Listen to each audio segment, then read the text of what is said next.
Hey peeps, we are back. We are talking Love After Lockup, Life After Lockup, Season 5, Episode 18. Hey, before we get into the video, please do me the honors of subscribing to my channel, hitting the notification bell so you can always be notified when I post new content, hitting the thumbs up because that does wonders for my channel, and share. Thanks. Okay, so this episode starts out with Chel and Quin, and I don't know, but I have been saying from the jump that I did not think that Chel and Quin should get married. I also said that I didn't think that Quin should adopt Maila, that maybe they were putting the cart before the horse, and that they should possibly just have a long engagement. Then if things work out, get married, and then wait a couple years before you even broach the subject of Quin adopting Maila. Well, I guess that's just too much like common sense. So we see Chel, and I'm not going to say anything about the outfits or that wig. I'm just not even going to talk about that wig. It's synthetic. I'm not going to talk about that wig. Anyway, Maila is the cutest little thing. I think she is absolutely adorable, and I love seeing the relationship that Chel and Maila have. Now, Maila was very clear. She does not want her mom to marry Quin. She doesn't even want to attend the wedding. She was also very clear in saying that she doesn't want to call Quin daddy anymore. And Chel wondered why. Because you put her up to that. On their very first season on the show, she kept pressing, "Here's daddy, daddy." Maila doesn't want to call him daddy. And she doesn't want him to be her stepfather. She doesn't want to be adopted. And instead of her just sitting back and supporting her daughter, which it freaks me out a little bit that her daughter is thinking so wisely at that young age. She says, what happens if you die? What happens if something goes wrong and you're not alive? And she says, well, Quin, she says, I don't want that. That really touched me. She was very clear with what she was thinking. It made me cry a little bit to think about this little girl being so concerned about her mom possibly dying and what's going to happen to her later. You know, cut the shit. What also pissed me off is as the episode progresses, we see her and Quin talking. They're in the kitchen cutting up apples. And one thing that you all know, I don't love it when people are not as clean as they can be when they're in the kitchen. She is dicing apples, chopping the apples, touching the apples, touching the wig, touching the apples, touching the wig. No, ma'am. Pull that synthetic wig back and wash your hands and don't touch them damn apples again. I mean, jeez. Anyway, Quin is talking about the adoption, becoming Maila's stepdaddy, and she's going to need to reach out and touch. Remember when the commercial, reach out and touch someone. Anyway, I'm old shit. Anyway, I'm not really that old, but I remember that commercial. I don't want to hear anything about it. Anyway, who am I arguing with? Back to them. Quin is excited about getting the possibility, Quin is excited about the possibility of being Maila's stepdad. Instead of her being grown and saying, Quin, I know you're excited, but I think that we might be moving a little bit too fast. Let's finish chopping up these apples, then we can sit down and have a conversation. Now, once they finish chopping up them apples and wash their hands, they could have sat down and she could have explained to him, we're moving too fast for Maila. Maila is not ready for this. I know that I love you and I'm 100 in with you, but I don't think that Maila has bought into you just yet. There's been so much. You've been gone for a while, then you came back. We've been arguing, fussing, and fighting, and you leave, you come back. This might be a little bit too much for Maila. And I think that we need to slow down. But instead of her doing that and just facing the pain and the hurt that he's going to have and standing strong for her daughter, she decides that she's just going to act like an idiot and put her foot down. I'm not calling her daddy. He's her daddy. You ain't calling him. You ain't got her number. Girl, grow the entire fuck up. Okay, this is a serious situation. This is a real deal issue. You have to protect your daughter first. All you had to do was sit down and explain it to him. Instead, you got him thinking that You scared to talk to your baby daddy, or you have possibly changed your mind. You don't know what to do. You have no clue what's going on. You're being ridiculous. I'm sick of it. Listen, Chevelle, if you are listening, I got a few tips. First tip, slow down. Second tip, focus on Maila. Third tip, be honest with Quaylen 100, okay? Fourth tip, please get a stylist, a hairstylist and a clothing stylist. I know those WeTV checks have got to be pretty decent. Somewhere, somehow. Even if you can't get a stylist, head over to the Macy's. They offered a personal shopper service. Do something. You have got to buy clothes that are age appropriate and size appropriate. And please stop going to Party City for wigs. That is not where we shop for wigs. There has got to be a hair depot somewhere. Anyway, moving on. Taylor and Chance. Now, honey, you know I'm sick of that mother. I am so tired of that dude. I could just kick the shit out of him, and I don't even know him. Okay, I hear that he's still in jail.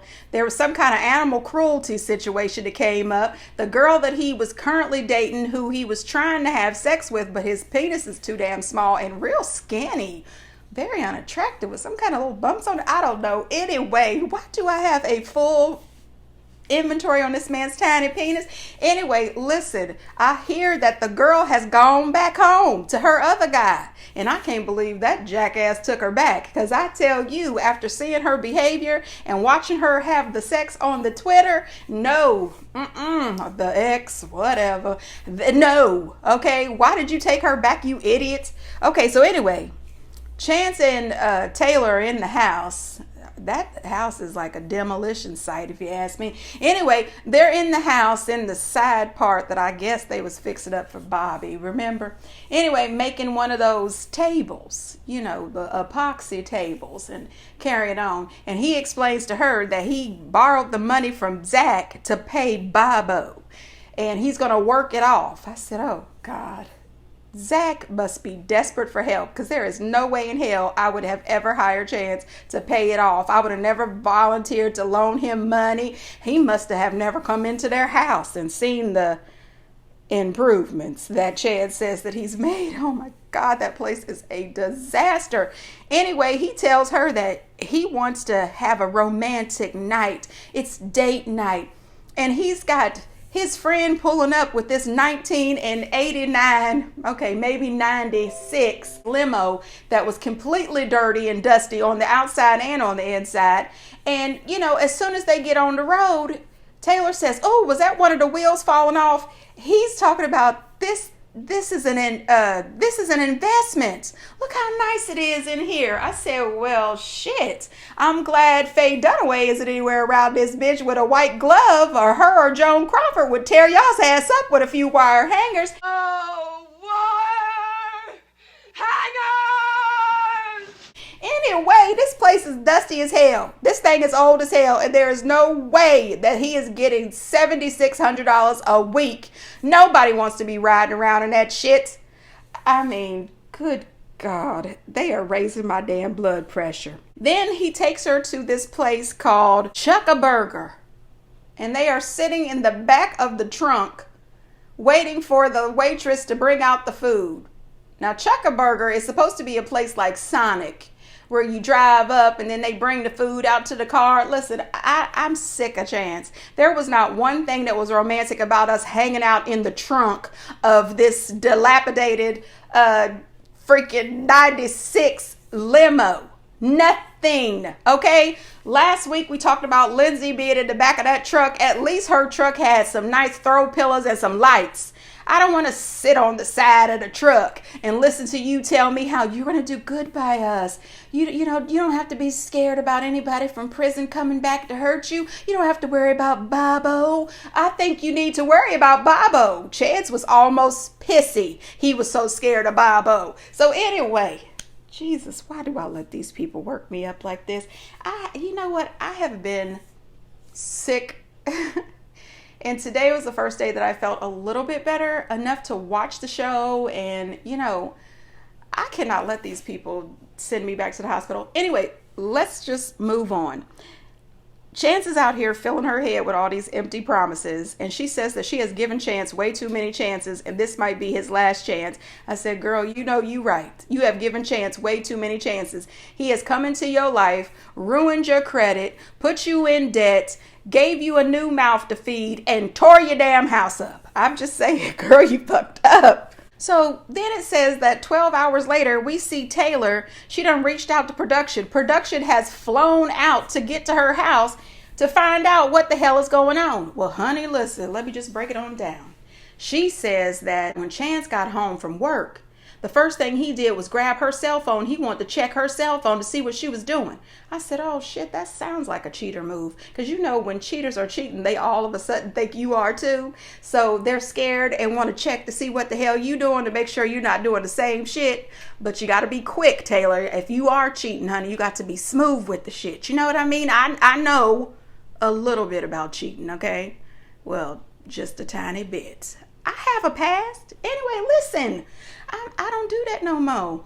Anyway, she says that she decided that since Chance wanted to see her cell phone, she wanted to see his cell phone too. So what does she do? Honey, listen, she says she goes for his phone. He gets all upset, jerks her phone. She sees that he has been having conversations with a number that is not in his phone. It's just listed as a question mark. Well, she said that she checked and found out that he had been texting 171 times in one day with this person. Now, let me tell you something. I am not texting 171 times a day with my child. That guy is the love of my life, okay? I do not text that much with my sisters, and we love to chit chat. We love a good kiki and a text. We text all day during working hours, and then we get on the phone afterwards. We do a lot of communicating. Anyway, we never have texted 171 times. I am not texting 171 times to the dude that never mind, y'all in my business. But I am not texted anybody 171 times if I am, listen, 171 times, period. Well, honey, listen, Taylor gets angry with Chance because he won't let her see the text. He won't let her have any information about who this person is that he's texting. He throws his phone in the toilet and runs out. Okay, now listen. Taylor, this is a public service announcement. Your house is a disgrace. Ma'am, I need you to get your life in order. Until you can actually get a licensed, certified contractor in your house to fix the shit that Chance did, the least you can do is grab a little Lysol, a little bleach, a little Pine Sol, a little Pledge, a little Spick and Span, a little Murphy's oil, a little Windex, and clean that shit up. Your house is a disgusting mess. That toilet had a nasty ring in it, and it was flies flying around in there. That bathroom sink was disgusting. Your bedroom was a mess. The kids' room was a mess. The kitchen has missing drawers. What the entire fuck is happening around here? Girl, please clean your place. I'm just saying, jeez. Well, listen, she realizes that this phone number belongs to somebody that she knows in a little small town. And it turns out it's a man, and he's a hoe. That's what she said. I didn't say that. Sir, if you are watching this, I didn't call you a hoe. She did. But I'm wondering. Okay. Anyway, Chance has been talking to this man. And even the man knows that she's not going to leave him because that's what he said. He said, oh, you're not going to leave him. Anyway, Chance tries to say that he thought he was talking to Taylor. He said sometimes she tries to trick him. And he thought that he was talking to her. There is no way in hell that I'm talking to somebody 171 texts in one day because I think that I'm talking to my significant other. Oh, hell no. We don't play them kind of games. We grown as hell. Okay, so I don't have any proof of any of this. This is alleged, but I think Chance goes both ways. I mean, do we not remember their first season on the show when he gave her that infection from going from the back to the front? And that was right after he got out of jail. Okay, so I'm being rude. I'm being rude. I'm sorry. That does not mean that he likes men. But I think that he, goes both ways. And that's his business. He's allowed to do it. But you're not allowed to do it when you're dating this woman and you haven't told her about your lifestyle. I can't stand him.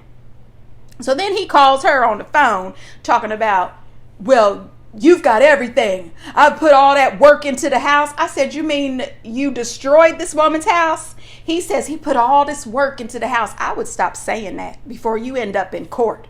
He put all this work in the house and all he's got is a truck with high mileage. Nobody told you to buy that damn truck. Nobody told you to go out and buy that damn truck or get those 7 damn credit cards or run them all up, or go out and buy that damn power washer for this fake ass company that you were going to start, and you ain't power washed so much it's a fucking driveway. Buddy, fuck off. Anyway, I had already said before in a previous video that she and Chance are no longer together. She says that she's got a new job. She's also got an OnlyFans account. And I hope that her OnlyFans is blowing the hell up so that she can hire a contractor to come in there and fix that mess up. Girl, clean your place up.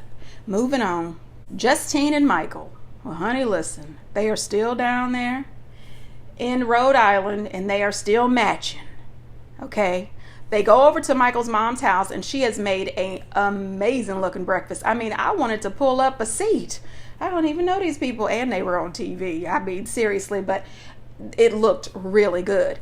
Anyway, they decide that they're going to go ahead and tell the whole family that they are moving to Las Vegas. So Michael makes the announcement, and I could have sworn, peeps, get in the comments and let me know if I got this wrong. I could have sworn he said, me and my family are moving to Las Vegas. Or did he say me and Justine are moving to Las Vegas? I don't know. I thought that's what he said. I hope I'm wrong about that, because if he did say that, that's pretty shitty. What I didn't like about it is right after they dropped that bomb that they were moving, Mike's kids were devastated. They were crying, they were hurt, they were upset. His mom was upset, his sister was upset, and she talked about how she was there for those kids when Michael went to jail, and she knows what they've been through, and this is going to be like losing him all over again. But even after that, it seems as if everybody practically got like half a teardrop wiped off. Then all of a sudden they got up and left. Him and Justine's kids. And I said, well, shit. You just dropped this bomb, left these kids emotionally distressed, and you left your mom and sister to deal with these children whose hearts are broken. I'm sick of this shit. And he makes a statement that when they get out to Las Vegas, they're going to fly back to Rhode Island once a month, and then they're going to have the kids fly out to them once a month. With what money? That's a lie. Why would you even put that out there if you don't know if you can afford to send you, Justine, and Justine's kids flying from Las Vegas to Rhode Island back, and then flying your kids from Rhode Island to Las Vegas and back twice a month? That is never going to work. You're never going to be able to keep that up. And I just don't understand with Justine being a mom, why she is okay with Michael moving away to Las Vegas this fast. In this, rap career, I realized that he said that before he got arrested, he ended up on the Latin Grammys performing. His career was just about to take off. But look, you're about to be 40 soon. I think that it's time for you to go to a trade school or something. It's time for you to just get a regular working man's job and, stay on home. Keep focusing on your Alibaba shoe line and just, stay home with your family. Damn, them kids are small as hell. His daughter, Nova, I think it said that she was 6 years old. So she was just born when you went to jail. They don't know you. You need to be making a time and a connection with these kids. I mean, him and Justine are trying to rush out to Las Vegas as if he's got some sort of residency out there. At least when you have a residency like Celine Dion, like Usher, like the New Edition one that's about to start, they also put you up in housing. Then you could have all your kids there and you have enough money that you could actually fly them in with their mothers. Boy, you don't have that. It was just weird to watch. Justine's kids are all excited about moving to Vegas and his kids are all sad. Then we find out that they have closed on a house in Las Vegas. And I said, how did you close on this house? Did you view this house online? Do all the transactions online? Like, I know it's possible, but I'm not doing that. And then she says that we're moving in a week, and then all of our stuff is going to be shipped. Well, no, because it turns out that Michael has a probation officer and a parole officer, and he didn't do everything that he was supposed to do. The probation officer and a parole officer has to approve this transfer to Las Vegas. Las Vegas's probation officer and parole officer, they also have to approve, and there was some form that he messed up and didn't get. Either he didn't get it, he didn't see it, he didn't realize it, he never called to check. So they called him. He goes out there and finds out they can't go nowhere, at least for 30 to 90 days. So now they have to pay on the house that they allegedly bought in Las Vegas, and they have to pay the rent there. Listen, and Justine don't have no job. This is all ridiculous. Justine calls him, and this dude doesn't even tell her right off the rip. He's sitting in the car having a slight panic attack. Buddy, listen, you should have just taken your ass home, set her down, and explained it all. This woman is about to have a baby. Y'all need to have some stability. This is ridiculous. Y'all need to keep y'all's asses right there where you are. Anyway, that was just my opinion. Moving on. Melissa and Louie. So listen, Louie has been in New Jersey for 2 days. Already on his second day, he has a job interview at a gym. The man is so excited. He really wants to work as a personal trainer. And I really think that he would be a good personal trainer. I had never in my life thought that I would like Louie, but I really do. He goes to meet for the interview, and the guy says, well, can I see your driver's license? I'm going to do a background check. Louie tells him up front, you know, before you run off and check my driver's license, I am a felon. I was arrested for robbery. I was in jail for 10 years. I was on the heroin. And the guy's face was like, whoop, whoop. It was almost like he was totally shocked, like, what the hell is going on? But he seemed like a nice man, and he did say that he thought that Louie was a nice guy, and he would probably be a good personal trainer. He's just nervous that it'll start out good, but then end up bad if Louie falls off the wagon, which is understandable. It really is. I think that if it was me, I would be scared and hesitant too. But I do think that maybe I would give him a chance. I don't think that this man is going to hire Louie. I really don't. But I don't think that Louie should give up. He had a good attitude. He didn't get all down, you know, in the dumps. He just said that he knew that this was part of the process when you have, you know, been in jail, been a felon, robbery and heroin and all that stuff. So I appreciated him not getting, you know, down and out. But what I didn't appreciate was Melissa and her family. When he came home, she was getting ready for a housewarming party that they were going to have. And he told her, you know, he went to his job interview, but he didn't really think he was going to get it. And she was like, so it was a waste of time. And then she tells his family he went on a job interview. It was a waste of time. And, you know, I said, you know what? I don't like her. I think that she is a complete jackass. This man has been out of jail for 2 days and he already had an interview. Whether you think it was a waste of time or not, it really wasn't. He has not been out in the free world for a very long time, and it's nice for him to try to bone up on his interview skills because he may have to have a lot of them. Instead of her being a good person to him and saying, Louie, you've only been here for 2 days. You have hit the ground running, and even though you didn't get this one, better luck next time. I'm proud of you for not just sitting on my couch playing video games. You want to tear the man down to the damn ground. I think that's disgusting. Then when her people get over there, her sister says, that was a waste of time, and you should have set up a bunch of interviews before you even got here. You know what, ma'am? Who the fuck asked you? I just don't understand what they are getting out of this. They keep acting like Melissa is some sort of princess who was in her right mind. Like she is some sort of business mogul who makes sense. Not like she's some idiot and has the fucking common sense of a 12-year-old. The woman is a nightmare. She's still stuck in high school. Are you kidding me? Leave the man alone.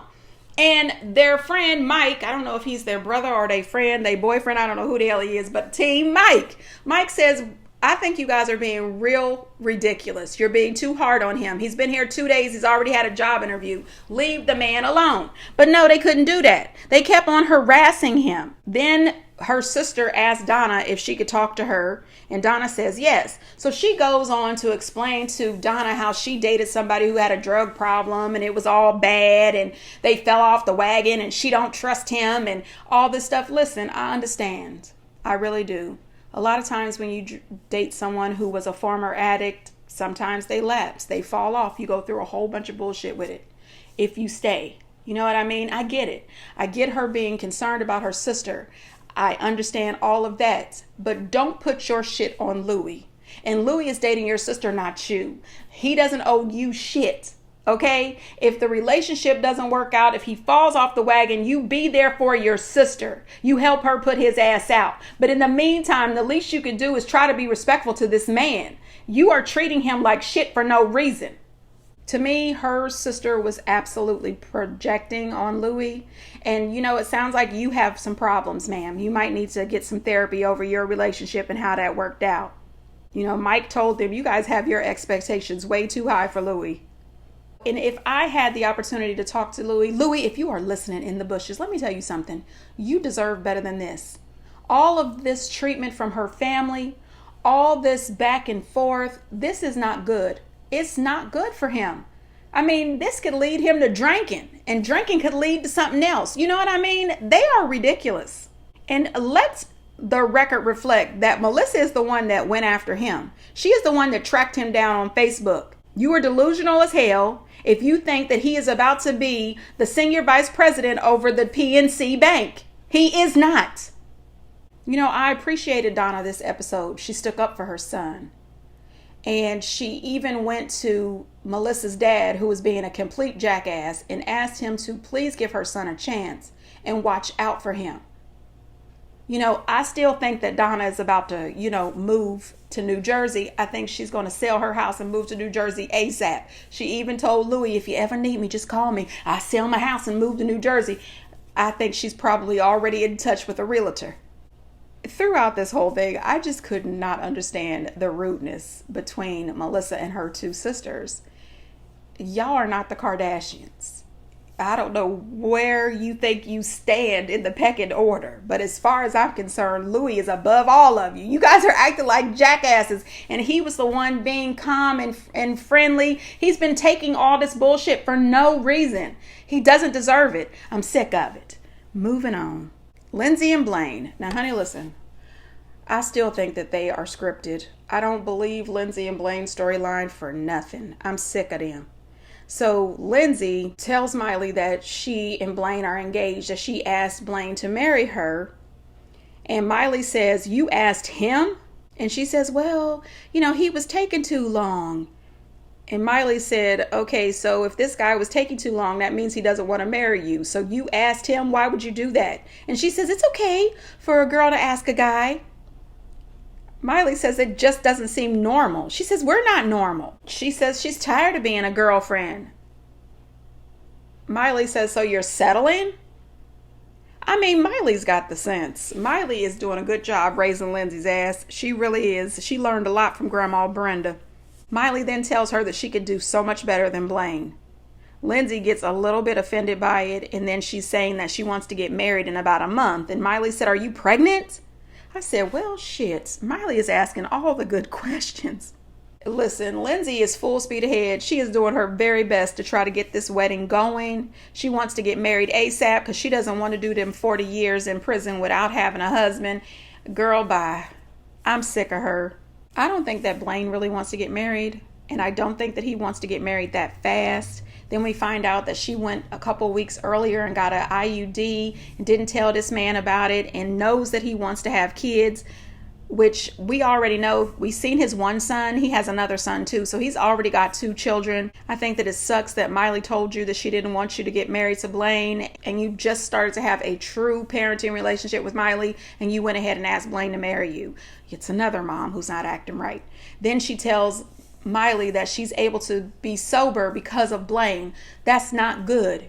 That is not good. You need to learn how to be sober on your own. And the fact that you need $20,000 for your attorney, but you're out here buying chains, you're begging him to buy you a ring. How the hell are you supposed to pay your attorney? I don't think that they're putting this fake storyline all the way together.